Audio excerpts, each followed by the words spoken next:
Welcome to the Medical Receptionist Network podcast show. I'm your host, Shivhon Adkins. Join us as we discuss the importance of clerical and administrative roles and their impact on the healthcare industry. Okay, hello. I am your host, Shivhon Adkins. Welcome to episode 26 of the Medical Receptionist Network podcast show. Today we are with Nimsi Dominguez of Community Hope in Texas. She is a medical receptionist, and we have a bunch of questions for her today. So hopefully we can get some insight to what she does and how she helps out her community there in Texas. So hi, Nimsi, nice to meet you. Hi, nice to meet you. Okay, so can you just give us an idea of how long you've been working in healthcare? I'm gonna go to 6 years in August. Oh, very nice. So have you worked in any other industries before this? No. Oh, really? So what interested you in becoming a medical receptionist? I don't know. It really grabbed my attention, and I started. I gave it a try when they told me about the employment, and I actually loved it. Like I like what I do. Okay. So I guess that's why I've been here almost for about 6 years, because it's really nice to interact with people. Okay, very good. So you got on the job training, or did you go to some kind of program or school before you started? No, I didn't. I didn't go to any. I've been trying to do an online to get like something, a certificate or a degree in it, to have like more experience in it. Okay. Okay. But so they trained you pretty well. You've been there for 6 years, so that's good. Mm-hmm. Yes. I'm sure you learned a lot during that time. Yes.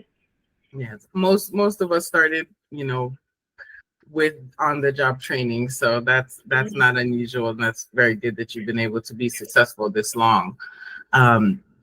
So what is the biggest lesson you learned, with helping people in your community with Community Hope? My biggest lesson, since we help nonprofit, it's a nonprofit clinic, and we help people who don't have insurance. I've been able to learn from the people and their needs. To me, greeting a patient coming into the office, it's like making them feel welcome, because we've had cases when they just come in with some situations, and at first, I mean, to me, it was like I didn't know how to react to the person, but I've learned a lot, and I think my biggest lesson was like knowing how to interact with the people in let's say in the whatever situation they're in. Could be in a bad mood, good mood, in any occasion. Like I think that's where I learned a lot.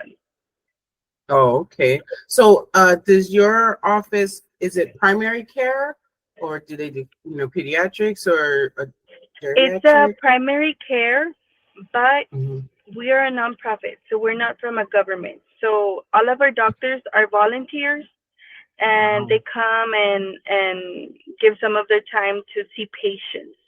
Okay. Yes, Okay. yes, and it's mainly for people who are uninsured. Okay. Okay. And how do people usually get connected to your office? Are they referred, or do they just call directly? So some of them, it's a word by mouth, family members.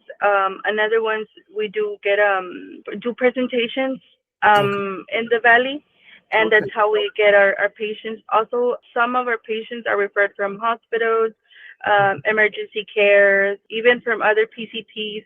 When people don't have insurance anymore, they refer them over to us.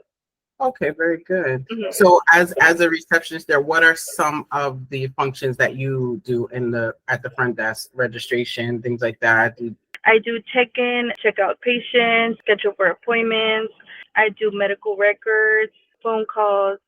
We have up to 10 lines in our system, so we're on and off. I also do eligibility, a bit of eligibility, taking in applications, putting in patients' information.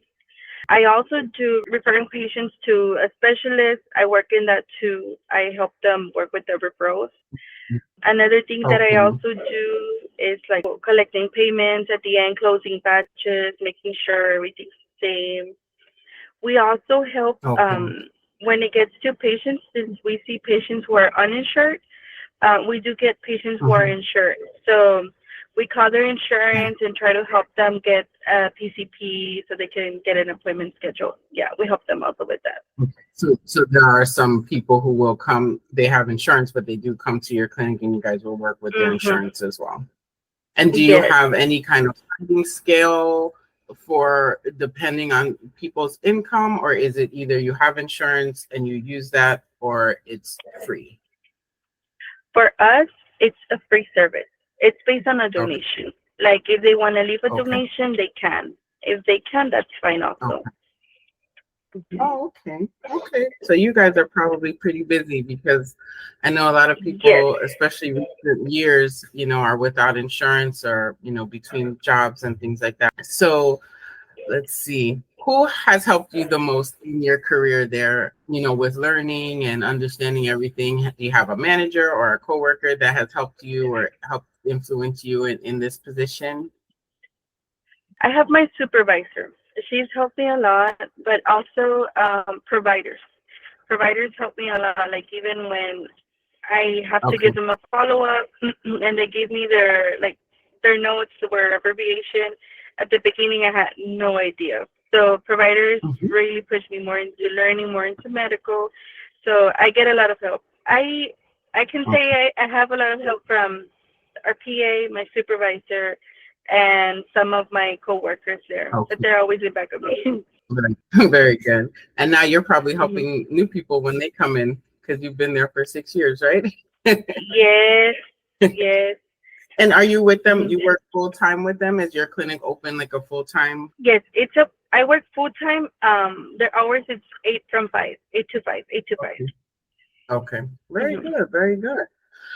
So what would you say is the most challenging thing that you experience or that you have to deal with when working with your patients, or, you know, anyone in the clinic, but let's go specifically with patients that you work with at your clinic, you know, whether it has to do with maybe they don't understand certain things, or do you have long wait times, or anything that, you know, you guys have to kind of at the front desk work through before they even see a provider or see a medical assistant or anything like that? I think the most challenging is when we get people who can't speak or hear. It's been a little bit hard for us to communicate. But I'm already in the process trying to learn sign language to help them out, because we have 2 patients who are deaf and also can't speak. So I think that's when it gets a little bit, I'll just say a bit, where it gets to, we start getting a little bit of the line because we're helping them. But I do see the way people look for me, like, to help them out. I don't know, because of their language, the Spanish. And I know my other coworker, she only speaks English. So I think because of that. You're going to help everyone, and you probably have a lot of patience, and you can take your time and, you know, try to help everybody. Yeah, they have some good translation services. I just don't know for the sign language. I'm sure there is something like that. You know, how you ever been to maybe the ER where they have the video where they do like Spanish translation? They probably have some service like that. But yes, we have to help everyone, so we have to be able to navigate all those things, right? Yes. So is this the first job you've ever had? Yes. Is the first job. Okay. So what is the best part of your job? Helping people, seeing a change in them. Okay. Yeah. And seeing them getting better and getting help, right? some Yes. relief. Okay. So how important do you feel teamwork is when it comes to working together with your other front desk coworkers?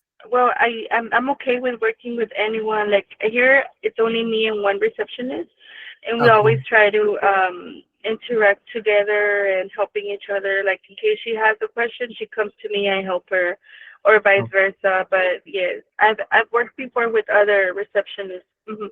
Okay. And do you find it easier to work with just the two of you are able to manage pretty well with your patient population and the volume that you have there? Yes, it's gotten to a time where sometimes I'm just alone, but yeah, I've been able to handle it with Okay. Okay, very good. If you were not working in healthcare, what would you be doing? maybe in school. Okay. Okay. What would you want to go to school for? Administrative. Okay. Okay. Very good. You'll do that one day. Yes, You're I on your would. way. Yes. So, generally as a receptionist, sometimes the responsibilities can change from day to day, right? So some days you might just have very kind of easygoing situations, and then other days are more difficult. How do you adjust to those changes? And like, what do you tell yourself when, maybe you're having a specifically hard day, or there's something new that came up, whether it's with your system or with the type of situation that a patient is coming to you with as on a first time thing? How do you kind of navigate those changes and, work through that for yourself at work? In our office, we serve medical and counseling services. So when it gets to those days, because I've had the days where maybe like something happened, and like a bad day at work, I usually go to one of my coworkers who is a counselor, and she always makes me do the breathe out exercise, and then from there I'm like, okay, let's go back to work. Okay. So it helps a lot. Very good. I love that, actually. You have that resource right at work to bring you back, center you back, right? Yes. So, well, I know you mentioned that you always make it a point to make the patients feel comfortable when they come in. Are you the first person they see? So in your office, they walk in, they check in directly with you, or do they have to see anybody else before they come in? No, it's directly with me, and check them in, and then I'm actually the one who checks them out also. Okay. Very good. Very good. So have you had to deal with any conflict with any coworkers? And if you did, how were you able to navigate that situation? I'm not gonna lie, I have, but I feel maturing more. It's like what it's been helping me more to just in one way or another ignore and just continue. And if anything, like if it has to be taken to supervisor, I do let them know. But if not, if I can handle it where I can just ignore and just continue doing my job, I do it. That's good. I like it. Someday. Okay, so what advice would you give a new receptionist that was starting a new job tomorrow? What will be your advice to them? One advice, I would just tell them to take it with time. To don't freak out, because I know getting calls to another call, I know they'll freak out, but no, I think I would tell them that I think with the first day they'll get the hang of it after for the following day. Okay, very good. And do you all use electronic medical record? We do everything in the system. In the system, okay. And then so for how medical was records, we do both. We do fax and the. But the charts are in an electronic system. Okay. Yes. How was that learning for you when you first started? Was it difficult, or did you find it pretty easy to navigate the system? So at the beginning, our system was different. Everything was paperwork. We just recently started working with the website. It's called Athena Health. Okay. And that's what we started working with, Athena Health, and this is the one we're using now. So we barely started. This is going to be our third year with Athena Health, and I've been getting the hang. It's really easy. I got the hang of it. And it's good that they started while you were there, so you could learn with everybody else instead of coming in. Yeah, I've been a paper to electronic transition with one company before, so I know how that can be. But it was probably better that you were already there, so you saw everything, happening. So I don't know. I think that's all I have for you. I'm so happy we got to speak, and you working with the nonprofit. There's not every medical receptionist doesn't get that opportunity. I think it's a a unique experience because you get to see both sides of. You see the insurance end, you're still dealing with authorizations and referrals and all of that, and then you have your patients who are coming in for the care that they need, whether they have the means or not. And it's very important work that you and your providers there do. So I'm so happy you took the time to talk with me today. And thank you so much. And I'll probably send you a message. I can send you a little something, but I really appreciate your time today. And I wish that you have the best of luck. If you want to go to school, you go to school. And if you want to climb that ladder, you do that. I will support you 100%. I think that's amazing. And, you've been there 6 years, and I think that's awesome. And they're very lucky to have you. Thank you very much. Okay, thank you, Nimsi. You have a great rest of your day. You too, and thank you. It was nice meeting you. You as well. Take care. Bye-bye. We had a great conversation today with Nimsi Dominguez of Community Hope in Texas. It was great to hear about her experience working for 6 years in the healthcare industry. To close our show today, I just want to remind you to check out some of our affiliates. Pro Trainings offers basic life support and CPR training, among many other useful healthcare related trainings. If you need a new journal or planner, you can also check out the Law of Attraction Planner and Best Self Journal. Links are located right on the Medical Receptionist Network.com website. Last but not least, if you wear glasses like I do, you can also visit Zlul through the link located on medicalreceptionistnetwork.com and check out all of the cool frames and transition lens options. I appreciate your support and thank you for listening to the Medical Receptionist Network podcast, episode 26. We'll be back soon. Thank you.